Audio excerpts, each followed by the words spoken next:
bahwa anak yang baik-baik saja tadi kelak akan bisa menjadi durhaka, itu barangkali tersimpan di dalam DNA-nya.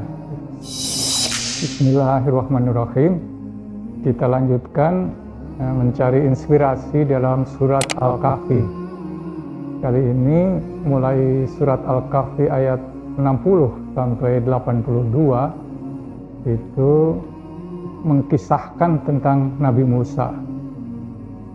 Wa idh qala Musa li fatahu la abrahu hatta ablugha majma'al bahraini aw amzi hukuba. Ketika Musa berkata kepada pemuda yang mengikutinya, jangan berhenti sampai kita bertemu dengan bertemunya dua lautan, Majma'al Bahraini, atau kita akan berjalan terus sampai waktu yang lama. Dilanjutkan dengan kisah-kisah berikutnya. Akhirnya Nabi Musa bertemu dengan seorang yang diberi Allah rahmat dan diberi ilmu laduni, ilmu yang aneh. Ada 3 peristiwa. Sekarang satu saja yang kita bahas ialah ketika Nabi Musa tidak tahan untuk bertanya, padahal janjinya kalau mau belajar kepada orang tadi tidak boleh bertanya. Orang tadi dalam tafsir-tafsir diduga adalah Nabi Khidir. Tapi itu hanya dugaan, bukan dari Nabi Muhammad SAW penjelasannya dalam kitab tafsir. Mereka bertemu dengan seorang anak, kemudian dibunuh anak tadi oleh yang katanya Nabi Khidir tadi. Bunuh begitu saja. Akhirnya Nabi Musa memprotes kan. Kenapa kamu bunuh anak yang tidak berdosa, padahal dia tidak melakukan apa-apa? Akibat protesnya tadi, Nabi Musa ditegur lagi, kan kamu sudah janji tidak akan bertanya. Nabi Musa akhirnya minta dilanjutkan. Tafsir-tafsir bermacam-macam tentang kisah pembunuhan anak tadi.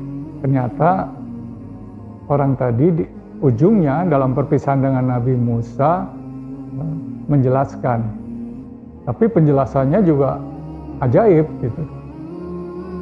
Penjelasannya begini, anak yang saya bunuh tadi itu bapak dan ibunya soleh.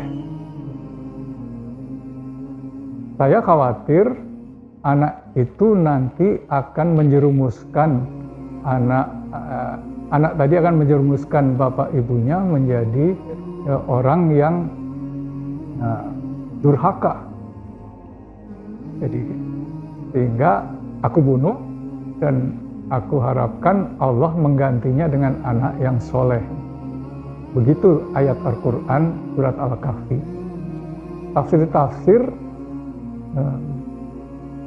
sibuk untuk menjelaskan orang tua tadi namanya siapa, bapak dan ibunya, anaknya namanya siapa, dan kemudian diceritakan bahwa Allah benar mengganti anak yang dibunuh tadi dengan beberapa puluh nabi-nabi. Jadi itu terkabulnya mukjizat. Itu juga tidak bisa dibuktikan dengan benar. Tapi bahwa peristiwa membunuh anak yang tidak berdosa itu bisa kita jadikan inspirasi. Apa itu?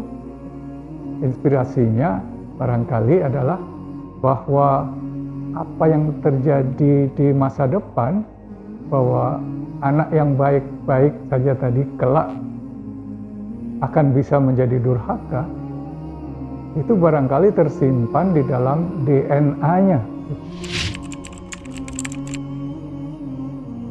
Jadi selama ini teknologi DNA adalah menemukan bahwa sifat-sifat fisik manusia itu tersimpan di dalam rangkaian DNA yang terdapat pada inti sel.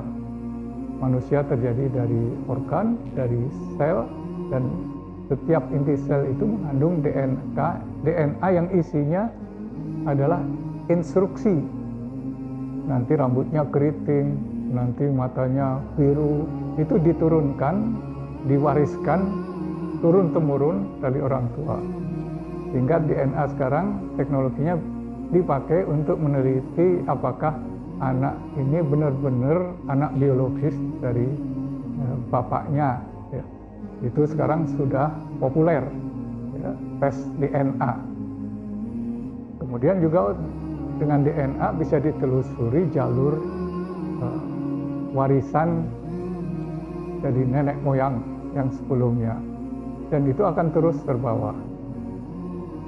Tapi baru sampai DNA fisik, tentang bentuk-bentuk fisik, termasuk penyakit bawaan, mungkin tentang warna kulit, itu bisa ditemukan dengan teknologi DNA.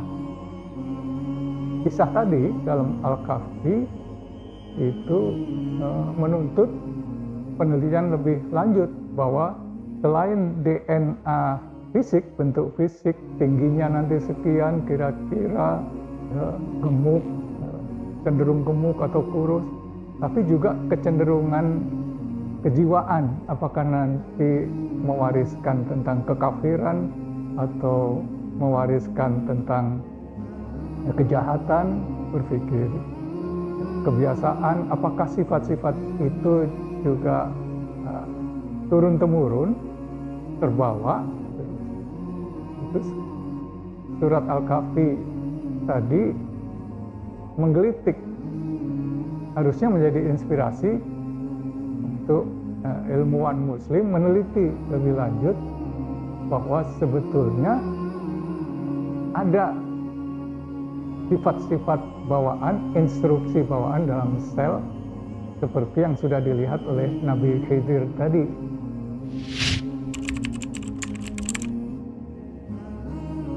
Ini anak, DNA-nya nanti akan menjadi kafir dan membuat orang tuanya durhaka, jadi lebih baik dibunuh waktu kecil.